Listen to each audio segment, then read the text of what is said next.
Welcome to NTD Good Morning. Here are today's top stories. The Israeli military says a ceasefire is now in effect in Gaza. What led to the historic breakthrough and what comes next? And while senators can't agree on reopening the government, they did agree on the annual defense bill last night. We have the details. New York Attorney General Letitia James has been indicted on federal bank fraud charges, accused of lying on a loan application. Reactions, including from James and from Eric Trump. A judge has temporarily blocked the Trump administration from sending the National Guard to Chicago. She says a federal deployment there isn't justified. Some of the driest parts of the country are bracing for heavy rains and flash floods. How Tropical Storm Priscilla is threatening the Southwest. Data centers are at the heart of the AI arms race with China, yet how do data centers affect their surrounding communities? We're going to speak with an author on the topic. A demonstration is held for 3 California volleyball players who are fighting a trans-identifying athlete being on their women's team. More on their Title IX complaint.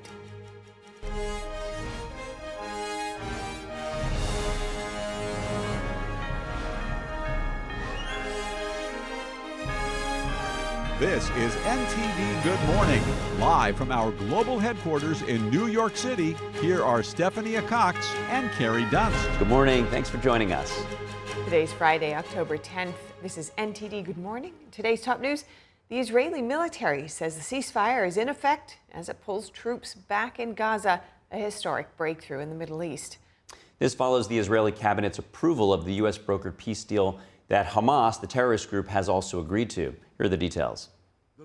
Israel's cabinet on Thursday signed off on a ceasefire agreement with the Hamas terrorist group, paving the way to release all hostages and halt fighting in Gaza. Prime Minister Benjamin Netanyahu called the agreement a national and moral victory, crediting President Trump and his team for their role in securing the deal. We fought during these 2 years to achieve our war aims, and a central one of these war aims is to return the hostages, all of the hostages, the living and the dead. And we're about to achieve that goal. A government spokesperson said the ceasefire would take effect within 24 hours. Hamas will have 72 hours to release all hostages, meaning they will have to be released by Monday. In exchange, Israel will release more than 2,000 Palestinian prisoners, including 250 serving life sentences. The Israeli military will withdraw to a new line, maintaining control of just over half the Gaza Strip. The deal comes after days of indirect negotiations in Egypt. Former White House advisor Jared Kushner and Special Envoy Steve Witkoff both praised Netanyahu's handling of the talks. Great job with the negotiations. You held your lines firm, and I think that between you and President Trump, you had a lot of alignment on what the end state should be. The president believes that. My president believes it. He believes that Prime Minister Netanyahu made some very, very difficult calls, and lesser people would not have made those calls. Earlier in the day, Kushner and Witkoff met with Egyptian President Abdel Fattah al-Sisi in Cairo. I was sure that with your arrival, that you will reach an agreement that would make us happy and stop a war ongoing for 2 years. Witkoff acknowledged the role Egypt and other countries, including Qatar, Turkey, the UAE, and Saudi Arabia, played in bringing about the deal. To watch it was really, to me, a great example of the world coming together. Witkoff told Egypt's president that he will head to Israel with Kushner to discuss the implementation phase of the agreement. A senior member of Hamas on Thursday announced agreement to a permanent ceasefire. Today, we are announcing that we have reached an agreement to end the war and aggression against our people and to implement a permanent ceasefire. He said this would involve the withdrawal of Israeli forces, the entry of aid into Gaza, the opening of the Rafah border crossing with Egypt, and the exchange of prisoners. Celebrations swept across Israel and Gaza as news of the deal spread. The walls of Jerusalem's Old City and the Israeli Parliament building were lit in red, white, and blue in honor of the U.S. role in brokering the peace and President Trump's expected visit. An Israeli farmer plowed his field with the words, "Nobel for Trump," a reference to the Nobel Peace Prize after the president's efforts pushed both sides to an agreement. As part of the implementation phase, the U.S. will deploy around 200 troops to Israel to help monitor the peace deal and coordinate aid, but none are expected to enter Gaza. White House Press Secretary Caroline Leavitt said in a social media post that the U.S. personnel will be tasked with monitoring the Gaza agreement in Israel and will work with other international forces on the ground. Leavitt clarified that the troops were not being newly deployed, but reassigned from United States Central Command already in the Middle East. And Trump told reporters on Thursday that he would travel to the Middle East on Sunday, hoping to be present when Hamas releases the last 20 living hostages. The Nobel Peace Prize for 2025 has been announced. This year it goes to Venezuela's opposition leader, Maria Corina Machado. The Nobel Committee called her a woman who keeps the flame of democracy burning amidst a growing darkness. Here's that announcement earlier today. She is receiving the Nobel Peace Prize for her tireless work promoting democratic rights for the people of Venezuela and for her struggle to achieve a just and peaceful transition from dictatorship to democracy. As the leader of the democratic forces in Venezuela, Maria Corina Machado is one of the most extraordinary examples of civilian courage in Latin America in recent times. Machado was banned from running for president in 2024 by Venezuela's courts. She had planned to challenge President Nicolas Maduro, who has been in power since 2013. For over 14 months, she's been living in hiding. There have been calls for President Trump to take the Nobel Peace Prize. Earlier this week, the Hostages and Missing Families Forum, a group formed after October 7th, submitted an appeal to the committee in support of Trump. But since the deadline was January 31st, he can only be considered for next year's Peace Prize. Moving on, New York Attorney General Letitia James has been indicted. A federal grand jury yesterday charged James with bank fraud and false statements to a financial institution. NTD's Daniel Monahan reports on the charges and the sharp political reactions. U.S. Attorney Lindsay Halligan announced the indictment, saying no one is above the law. Halligan described the alleged offenses as intentional criminal acts and tremendous breaches of the public's trust. Halligan's office said if convicted, James faces up to 30 years in prison per count, fines of up to $1 million per count, and possible forfeiture. Actual sentences for federal crimes, however, are typically less than the maximum penalties. According to prosecutors, James falsely claimed a home in Norfolk as her second residence, a move that helped her secure favorable loan terms. She then rented out the property, allegedly violating the loan agreement. James responded on X, "This is nothing more than a continuation of the president's desperate weaponization of our justice system." James defended her office's prosecution of the Trump Organization, saying, "We conducted a 2-year investigation based on the facts and evidence, not politics." Critics point to James's own past comments, including a 2020 appearance on The View, where she vowed to go after Donald Trump once he left office. President Trump cannot avoid justice in the great state of New York. First son Eric Trump discussed James's indictment. They did everything they could to destroy our family, and that woman right there was at the front of it. I mean, she literally sued us over the fact that we had never missed a mortgage payment. We had paid back banks and made banks hundreds of millions of dollars. Deutsche Bank was on the stand testifying that we were one of the greatest real estate companies in the world. He called the ruling against the Trump Organization rigged, noting that an appeals court threw out the roughly $500 million penalty. You know, today's, a great irony that the very same people that tried to throw us out of a state, that tried to bankrupt our family, that tried to destroy a company, falls to the very same thing that she did, is projection. Reactions were divided across party lines. Senate Minority Leader Chuck Schumer accused Trump of using the Justice Department as his personal attack dog. But Congresswoman Elise Stefanik said James is now facing the same kind of scrutiny she once weaponized against Trump, calling it the height of hypocrisy. Trump previously said on Truth Social that James looks guilty, but that he doesn't really know. Letitia James has denied any wrongdoing and says she will continue to serve as Attorney General while she fights the charges. Daniel Monahan, NTD News. As you go about your everyday life using digital services like GPS on your phone while in the car, email, search engines, and AI, the content doesn't appear magically. It pulls from a data center. And now with an arms race declared against China for AI supremacy, that will require far more data centers. Joining us to discuss is Kay Rubicek. She's an author and writer on human value and AI. Kay, great to see you. You recently penned 2 articles for the Epoch Times exploring various aspects of data centers. The benefits are clearly seen in daily life. Your research, though, shows that there are some darker sides of data centers. What can you share with us? I think the darker side really is that it's the information that we're not being told. And that's why it seems dark. If that can come to light and we can have more open discussion about it, then hopefully it won't be seen as such a dark side.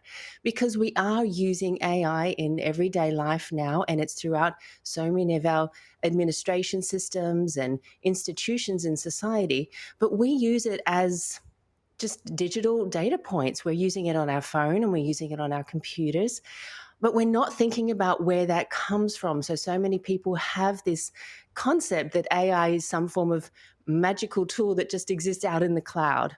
But that's what we see. What we don't see are the data centers. AI has a very large footprint, a physical footprint throughout the US and throughout the world now, and it's only going to get larger and larger. So these data centers are massive. I guess they look like factories, but they are running so many, all the hardware of the computers that create the technology that allows us to access artificial intelligence. The darker aspects that aren't talked about is that local communities are having these data centers brought into their communities without a lot of discussion, and then they're finding out afterwards the amount of power and water that they're using for these stadium-sized facilities is really through the roof. And it's nothing like we've seen before. Yeah, that's interesting and often not talked about. One of the points you make eloquently in your article is that it's the rapid pace of innovation is exceeding lawmakers and communities' ability to really comprehend what goes into a project like this. Can you explain that? You know, in America, we have this wonderful system where it takes time to do things. And that can be really frustrating for people because we want things to go fast. But that having that, the type of system that we have in government where things have to go through a process, they take time, that allows for checks and balances. Now, what we're seeing with this AI and data systems is that there is a big rush going forward where policymakers haven't been necessarily keeping up to date with all of the, even the basics I talked about in one of my articles was how Congress was given a what is a data center FAQ. Meanwhile, they're going up all across the country. They're already here. And we're starting to see the repercussions of that with local citizens seeing that their electric bills are going up. So there is a bit of a disconnect there where this technology is going through very, very quickly and it needs the hardware. It has the support from many aspects of government and industry. But then there's other part of legislation and regulation that really haven't had the chance to catch up because they take time. That's how the system is built. But this AI technology is not taking time. So we are seeing a bit of a clash happening there. Now, it makes sense that the data centers require lots of energy to run them and lots of water to cool them. But why do some of the costs land with the surrounding community? I would think the opposite, that it's generating jobs and it's creating tax revenue. We're often told that these data centers and AI is creating new jobs, but we're not seeing that. Once these data centers are built, yes, there is construction jobs when they're being built, but there's a very small window for that. Once they're built, they use very few workers. They often will have remote workers, and they're running on technology. These AI hardware systems, they don't eat, sleep. They don't need the normal human cycles that we experience of taking a break or having someone cover for you.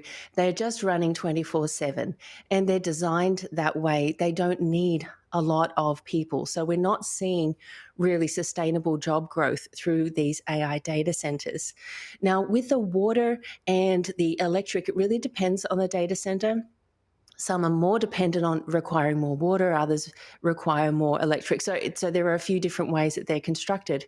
But either way, they need a lot of resources. And the tax benefits are usually upfront for the communities. They're not seeing that long term. And that's where we're sometimes also seeing conflicts of interest that are not being disclosed that aren't being disclosed early enough, where locals have the opportunity to ask questions and find out how things are being done and to involve. So it has created some conflicts in areas where locals have felt that they've been left out of that communication process. But I think we're starting to see a change there as more communicating in different areas and starting to see, okay, that area is not reaping the benefits that they were told. And let's learn from that in our community and make a difference. So there is a positive effect from this, that people are learning from each other across the country. And Kay, as we start to finish up, I have two questions in one. You described Virginia as being one of the largest data hub centers in the world, and some examples have come out of that that are not entirely positive. And some communities have taken that example and have kind of fought back about this, like, not in my backyard effect. So can you share with us? Yes, really in Virginia, that's where we've seen the most data centers come up very quickly. And they're happening they happened close to residential areas. And you can see in photographs where the data centers are just behind residential homes. And there is also noise when they're that close. So there's noise issues, there's electric bill costs, they're not seeing the benefits that they had expected. But they also weren't given the full information. And it's not necessarily that things were hidden from them, that it was a dark side, but sometimes there wasn't as much discussion as there really should have been, as you would expect when there's such a large facility moving to an area. So there have been cases where residents have said they haven't been able to access all the information that they want, and that it's been difficult to find out who is funding this, which company's behind it, and which company's behind that. So a lot of citizens have gone to a lot of great efforts to find these out, and they're sharing that information and helping others mitigate early on so that they can protect their communities and at least know who are these massive neighbors moving in. Well, it sounds like things that bring communities together in such a divided time is a good thing. And it sounds like maybe these data centers need to be parked a little bit further from residential areas. Appreciate all your research on this topic. Great to talk to you, Kay Rubacek. Have a great weekend. Thank you.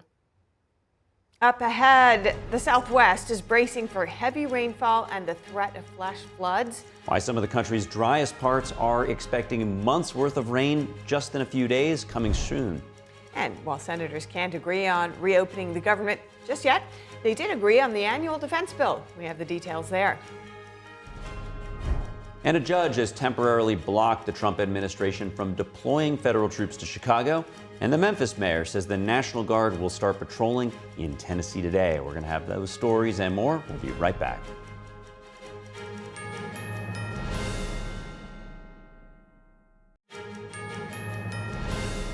Welcome back to NTD Good Morning. A storm system, once a powerful hurricane, is now descending on some of the driest parts of the U.S. It's raising flash flood concerns across the Southwest.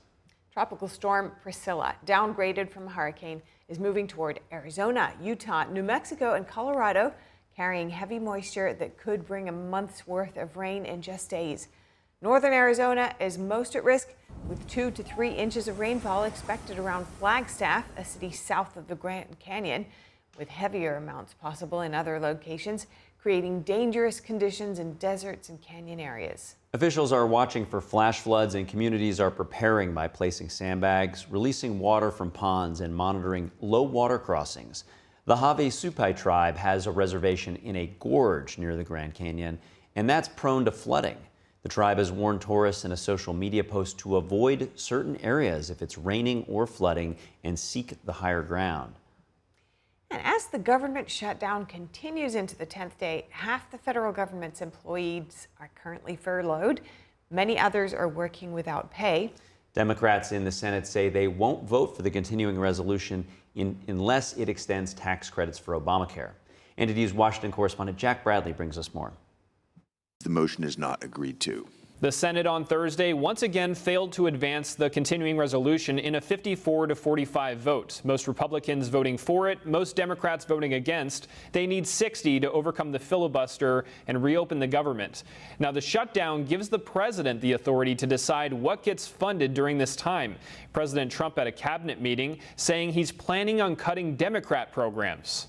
And we'll be making cuts that will be permanent, and we're only going to cut Democrat programs. Senate Minority Leader Chuck Schumer says each day the government is shut down, it's better for the Democratic Party. Each day our case to fix health care and end the shutdown gets better and better, stronger and stronger. This continuing resolution put forward by Republicans extends the current levels of funding to government agencies, which were set under the Biden administration by a Democrat-controlled Congress. But Democrats now insist on changes to what was once their own bill before they vote for it. Those changes extend the tax credits under the Affordable Care Act. Those credits are set to expire on December 31st. Insurance companies set their rates on November 1st, so if it's not included in the CR, they're worried premiums will spike. It's time for House Republicans to get back in town, get to the negotiating table to urgently extend the Affordable Care Act tax credits to avoid tens of millions of Americans from having to pay dramatically increased premiums, co-pays, and deductibles. House Majority Leader Steve Scalise says that these tax credits were supposed to expire because they were meant for the pandemic. Again, it was Democrats who created the subsidies, and they said it was temporary for COVID. Remember, COVID is over. They set these up to be COVID-only temporary subsidies. While the government shutdown continues, over 750,000 federal employees have been furloughed, many more working without pay, including active duty military, TSA agents, air traffic controllers, and Border Patrol agents. Reporting by Jack Bradley, NTD News. Thanks to Jack for that report. And as the government shutdown drags on, senators late last night overwhelmingly approved the annual defense policy bill. While it doesn't directly fund the Department of War, it allows contracts to continue. We've got NTD's Melina Weiskup on that story. On a vote of 77 to 20, senators approved next year's National Defense Authorization Act. It authorizes the War Department and Department of Energy to spend $924 billion in 2026. That top line is higher than the $893 billion approved by the House. Now the two chambers will need to work out differences before it can be signed by the president. A key measure ends authorization for use of military force in Iraq. Now, that's been in place for 23 years, and the Iraq War ended in 2011. So when you have this authorization for use of military force, sometimes presidents use it for other types of actions. It also includes support for Ukraine, authorizing another $500 million and requiring the United States to provide intelligence support to Ukraine. The bill includes a pay raise for service members and the purchase of new ships and aircraft.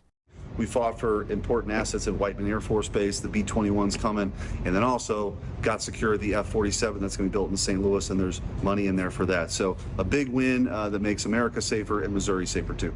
The bipartisan consensus on the floor comes at a time when the two parties cannot agree on a simple bill to fund the government. Senators have left town for the week and won't be back until Tuesday, ensuring the government shutdown continues for the next 4 days. Reporting from Washington, D.C., Melina Weiskup, NTD News. And a federal judge has temporarily blocked President Trump's plan to deploy Texas National Guard troops to Chicago. Judge April Perry ruled yesterday there was no credible evidence of a rebellion or danger of one in Illinois, rejecting the administration's justification for the deployment. A Justice Department attorney told the court that Chicago is facing a brazen new form of hostility from rioters targeting federal law enforcement. Perry questioned the credibility of claims about violence at protests, saying they contradicted local law enforcement accounts. Illinois and Chicago sued the Trump administration, arguing that bringing in troops from another state violated Illinois' sovereignty and risked inflaming the tensions. The ruling comes amid similar legal challenges to Trump's deployment of National Guard troops in Oregon. Amid ongoing protests, assaults, and threats of violence, Homeland Security Secretary Kristi Noem says the department is hardening its ICE facilities and purchasing additional buildings. NTD correspondent Jason Blair brings us more from Portland, Oregon, where protests have been going on since June. Secretary Noem says that she's not backing down. She told President Trump during a cabinet meeting they are looking to purchase more buildings, particularly here in Portland and in the nearby area, as well as in Chicago, the two hotspots where a lot of these protests are taking place. We're going to not back off. In fact, we're doubling down, because what they're trying to do with these riots and violence is distract us and keep us from going after those murderers and rapists that are out in the streets. And as far as the National Guard, Pam Bondi, Attorney General Pam Bondi, did also mention that earlier about the National Guard being blocked in Illinois. My lawyers are in court right now as we speak for you, arguing in Chicago and Portland to keep them safe, to bring in the Guard. The government doesn't want it there, but we do. We're going to keep their citizens safe. Thanks. The people want it. I don't understand the politics. And very recently, the Homeland Security did share a video. They said that some of their agents were attacked in Illinois. They shared a video of a man running up to one of their vehicles and throwing a rock through the back windshield. They said that this man was arrested, and it's very likely we will see felony charges for him. They did post a video. We have that for you. Let's go ahead and play that.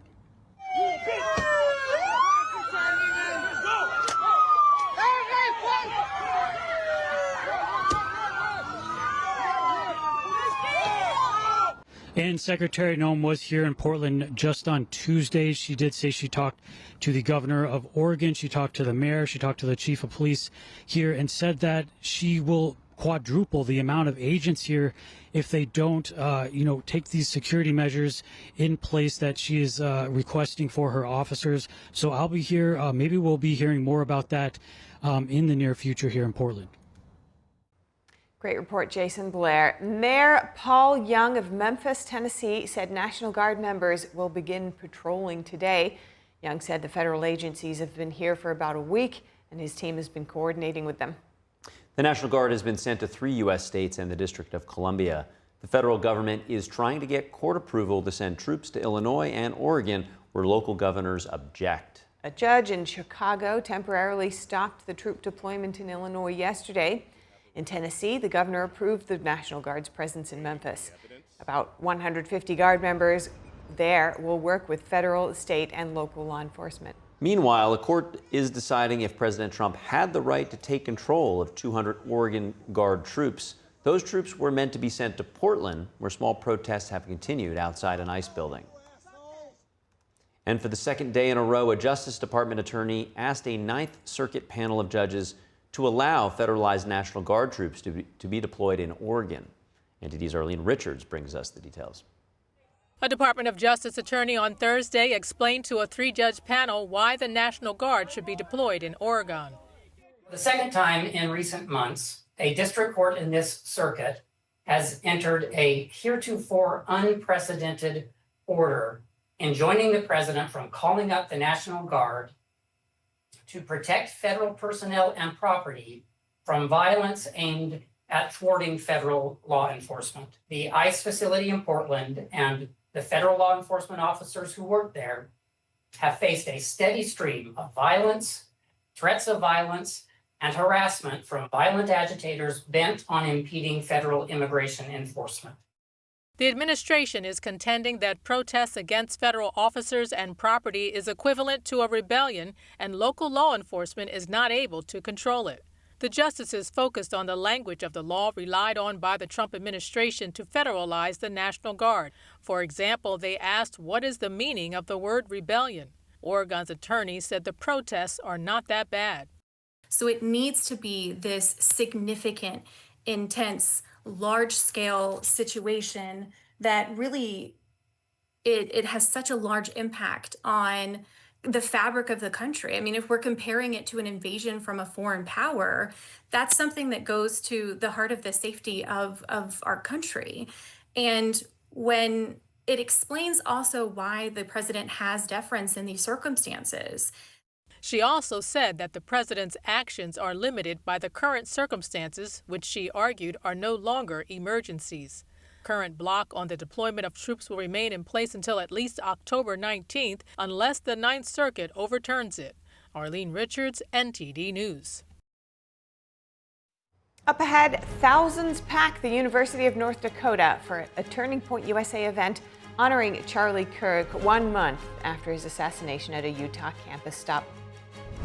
And a powerful 7.4 magnitude earthquake strikes off the coast of the southern Philippines. The region is reeling from damage after tsunami warnings were lifted. We're going to have that and more. Stay with us.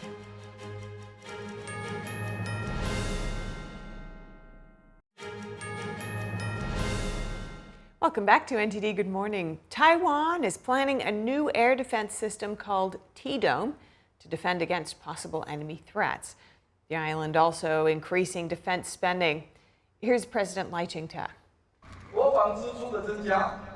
The increase in defense spending is not aimless.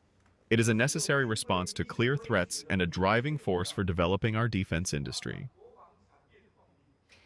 President Lai made the announcement during his National Day address, saying the island will propose a special military budget by year's end. The air defense missile system was unveiled last month at an arms expo in Taipei, and it's designed to intercept mid-range ballistic missiles and reach higher altitudes than the U.S.-made Patriot missile. Taiwan currently relies on Patriot and Sky-Bow missiles, but faces a growing threat from China's expanding arsenal of stealth fighters, aircraft carriers, and missiles. A powerful 7.4 magnitude earthquake off the coast of the Philippines this morning. Authorities say at least 2 people have died. A tsunami warning that set off evacuations has been lifted. The quake was centered at sea about 30 miles east of Manay town. Local officials reported damaged homes, cracked roads, and hospital evacuations while people rushed into the streets. One local told the Associated Press that intense ground swaying caused cracks in several buildings, including a high school, where about 50 students were brought to a hospital by ambulance after sustaining bruises, fainting, or becoming dizzy due to the earthquake. Philippine President Ferdinand Marcos Jr. said potential damage was being assessed. He said rescue teams and relief operations were being prepared and would be deployed once conditions were safe. And thousands filled the Chester Fritz Auditorium at the University of North Dakota last night for a Turning Point USA event honoring conservative leader Charlie Kirk 1 month after his assassination at a Utah campus stop. Political commentator Glenn Beck took the stage, revealing he had planned for Kirk to one day succeed him as a national radio host. Beck urged the audience to carry on Kirk's mission of faith, freedom, and open debate, and spoke about the power of hard work and forgiveness. Security was tight, with federal and local officers on site. Many attendees said they came to celebrate Kirk's legacy and defend free speech on college campuses. The event was part of Turning Point USA's American Comeback Tour, which continues next week in Oklahoma City. And as we just reported, it's now been a month since the tragic assassination of Charlie Kirk. Joining us for analysis and perspective is Abigail DeJournette, Leadership Institute speaker and founder of Counteract USA. Good morning, and thanks for joining us, Abigail. We've seen reports that as a result of the tragic death of Charlie Kirk and all the attention about his message that really was vaulted into the mainstream public consciousness, that it sparked a renewed interest in going to church. And I'm curious what you're seeing from your perspective. That's exactly what we're seeing. Since the assassination of Charlie Kirk, we have seen just the floodgates open. Gen Z for the last year has been turning toward religion. There have been reports coming out from the Barna Group, etc., saying that Gen Z is more open to religion than younger generations in decades past. And since the assassination of Charlie Kirk, we're seeing that in mass, in force. We're seeing that Gen Z is going back to church. They're buying Bibles. They're asking and looking for spiritual guidance. They're looking to Jesus online and in their communities. It is remarkable, and we're just seeing the beginnings of it. Yeah, it's very interesting. In addition to just going to church, it's now becoming more mainstream for Gen Z to not be sort of in the closet about their spirituality. And I know that your organization is there to support them. What are you seeing specifically in the last 30 days? The last 30 days, we have gotten report after report of student after student who's been approached by someone that they never expected to be approached by, asking them about their faith. It's easier right now than it has been in my lifetime to say, yes, I am unashamed of the gospel of Jesus Christ. We've been told our whole life to live our truth, to find ourselves, that love is love. This postmodernism that has defined my generation, it isn't satisfying Gen Z. It's not working. To have no truth is to be absolutely in bondage to this endless pursuit of identity. So Gen Z is looking to, well, maybe if I find my identity in Jesus, in Christianity, and something that is real and steadfast, that has transcended the test of time, well, maybe I can actually build my life upon that. And so we're seeing students all over our organization throughout Counteract USA that have had these sort of interactions, these encounters with people in their communities, whether it be online. We've just continued to see more and more exponentially these sorts of interactions, and we're excited to see where it continues to go. And tell me about a little bit more about your organization. It sounds like it has some of the same themes of work that Turning Point USA does. Tell us a little bit more. When I was in college, I helped start the Turning Point USA chapter at the University of Arkansas. Charlie Kirk was a hero of mine, an inspiration. And so a way that I saw that I could serve my community and the broader conservative movement that Charlie Kirk forged and created was to specifically help young Christians apply their faith, their specific worldview and beliefs to the key conversations of our day. If they could become emboldened in their faith, well, maybe they wouldn't fall away from their faith. Maybe they can engage in the cultural conversations happening around us, and they could offer the hope that they had, the truth that they had, the steadfastness that they had with our generation who so desperately needs it, which is exactly what we're seeing right now. And as you reflect on the last 30 days, I was hoping you could maybe share one or two stories that maybe touched you as a result of this groundswell that you're describing. I think one of the most remarkable things that I've seen posted on the internet, and I've seen lots posted on the internet since the assassination of Charlie Kirk, one of the most compelling to me was a Twitter, an ex-user who got on saying, you know, I've never believed in God, but now I believe in evil, and I want to be on the other side of that. The battle of light versus dark, good versus evil is now apparent, more apparent than ever. And we're needing people, young people, people of all generations to step up to say, yes, there is absolute truth. We need people in the church to be unashamed of their faith and say, hey, listen, maybe what you're searching for is a relationship with Jesus Christ. I had someone from the United Kingdom in my Instagram DMs ask me about my faith, about my God. And I got to tell him about Jesus. And I got to send him the contact information of a church, of a friend of mine in the UK. We're just seeing these sorts of opportunities and interactions that are unprecedented to any other time in world history because of the access of the internet, because of the exposure of this kind of message and ideology. And Charlie Kirk's life was just a testament to his faith in Jesus. And we get to be a part of helping people understand who he is and the hope and the peace and the truth that he offers. Yeah, that's a very telling point, too. You say the greatest trick the devil played was to convince people he doesn't exist. And when people can see that there clearly is evil, then that means there clearly is good. And you can use that as a framework as you go through your day and your life deciding what you want. Now, it's been said that your generation has been more church-going before the death of Charlie Kirk than millennials and X. And you described some of the reasons why. It seems like kids kind of always want to rebel against maybe what came before them. And with things having gone to the extreme, are you saying that, you know, things are now moving in the other direction and this is now sort of like a catalyst on a trend that had already happened? I would say for the last couple of years, we've seen some cracks in the dam when it comes to my generation. I think one of the first real measured indicators of this that we saw was last year, the Wall Street Journal released a report saying that Bible sales were up 22%, as opposed to a 1% increase in book sales overall, which is just an absolutely huge discrepancy in the uptick in Bible sales. And when you look in the article, they're referencing, they're citing TikTok influencers. They're citing self-help gurus and who are saying, you know, we tried all the self-help mantras. We tried everything that the world offered us. Maybe we should try this. Maybe we should try something that is real and steady and steadfast, which is, again, the opportunity for the church to step in and say, hey, let me tell you about what this is, what you're looking for. So we've been seeing that for an extended period of time, but since the assassination of Charlie Kirk, the dam broke. The walls came down. The things that were holding my generation back from asking questions about who is this Jesus? What is truth? Is there truth? Those walls came completely down because that's what Charlie Kirk was so good at doing, was being a truth teller and then pointing people back to that truth, which ultimately for Charlie was in his faith in Jesus Christ. Yeah, certainly what's old is new again. Now, as we finish up, I'd like to look to the future. What do you see this sort of trend or this momentum leading toward, over the next year or 5? What are the short-term things that we can expect?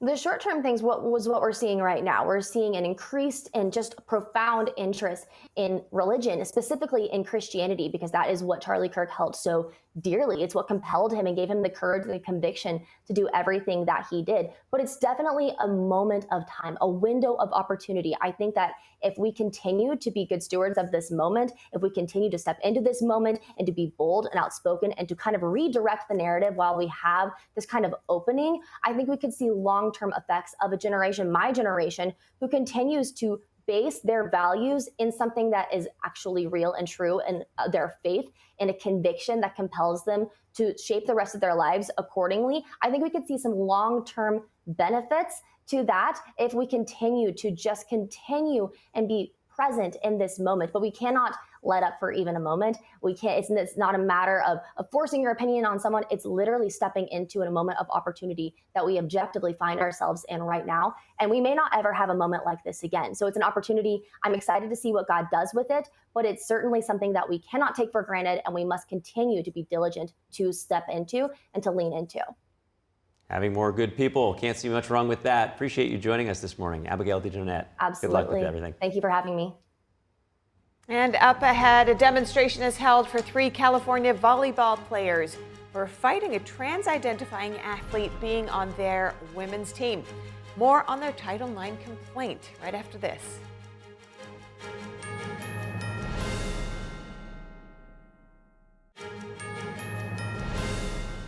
Welcome back to NTD. Good morning. Transgender athletes in women's sports. A demonstration in support of 3 women volleyball players from Santa Rosa Junior College in California was held yesterday. The trio of players filed a federal Title IX complaint against Sonoma County Junior College District, as well as the Community College Athletic Association, for allowing a male athlete on the women's volleyball team. NTD's Daniel Monahan spoke with the young women about their decision. Tensions ran high outside at the demonstration. Why do you think men should be in women's sports? Why are you so hateful? Why are you so hateful? Listen, you're wrong. My sister was a nurse, and I said, Donna, how many times do kids get born and given the wrong gender? Yeah. She said, more often than you think. Inside, the Santa Rosa team played with the trans-identifying player and without the 3 who filed the complaint. Madison Shaw, a sophomore at Santa Rosa Junior College, and her sister Gracie, along with freshman Brielle Galley, raised concerns about a male athlete joining their women's volleyball team. There were so many things that were being jeopardized for safety, privacy concerns, and equal opportunity for all female athletes. And so I decided to speak up to my coach and athletic director about this issue in the spring last year. Our privacy was being violated in the locker room because we have to change in front of this male athlete. He is in the locker room just observing us while all the females are changing, and it's very uncomfortable, very much. Gracie Shaw says there's also no longer a fair competition for the other teams that they're playing against, and having a male on their team is also unfair for her teammates as well. The students decided to file a Title IX complaint. Title IX was put in place to give women fair and equal opportunities in sports and have their own separate division, and by allowing biological males to compete on the women's teams, it's taking away their opportunities at scholarships, first place medals, playing time. It's just unfair all around. The complaint says the transgender player caused injuries, including a concussion during practice, and took playing time from female athletes, among other things. Their stance is that they're trying to be inclusive to everyone, and it's really not inclusive when you think about it, because you're excluding the female athletes that are no longer getting the same opportunities that they had prior to the male athlete being on the team. California Bylaw 111 states a trans female student athlete who has completed at least 1 calendar year of testosterone suppression treatment may compete on a woman's team. However, apart from other issues, the women feel that no level of testosterone depressants is going to suppress it enough to be at the same level as a female athlete. You're jeopardizing the whole team's safety and other opponents, and it's more of a selfish thing, in my opinion. I think that even if you identify as whatever you want, you should still have to be competing in the categories that you were given. The women have received a lot of support from people reaching out, such as friends, family, past teammates, and women such as Riley Gaines. But unfortunately, we have received backlash from our coach and our teammates. And we think that that's kind of crazy because we're trying to stand up for female sports, not just for ourselves, but for our sisters and other females down the line. All three have paid a big personal price for making a stand. They all had plans to get a scholarship and transfer to play at a 4-year school, but losing a year of playing has made that unlikely. But again, like Madison said, it's worth it. I mean, what we're doing is so much greater. The women share their advice with others who may go through a similar struggle. Do the hard thing that a lot of people aren't willing to say, because the more times that the hard things are said, the easier it will become. Continue to speak the truth and just know that there is going to be more good that comes out of this than bad. American River defeated Santa Rosa in 4 sets on the night of the demonstration. The three hope they can soon get back on the court to help their team, but are prepared to keep the fight going on the legal battleground until they feel women are safe. Daniel Monahan, NTD News. Daniel Monahan with another great report. Now, in a statement to media last month, Santa Rosa Junior College said that it's committed to fostering an inclusive and supportive environment for all students and employees. The statement added that the district follows state regulations on student eligibility in college sports programs. That's all we've got for you right now. We've got to wrap up our show, but be sure to stay tuned for NTD News Today at 10 a.m. Eastern Time coming up. Around-the-clock original news coverage, you can always visit us at ntd.com or use our NTD app. Thanks for watching. I'm Carrie Dunst. I'm Stephanie Cox. See you soon.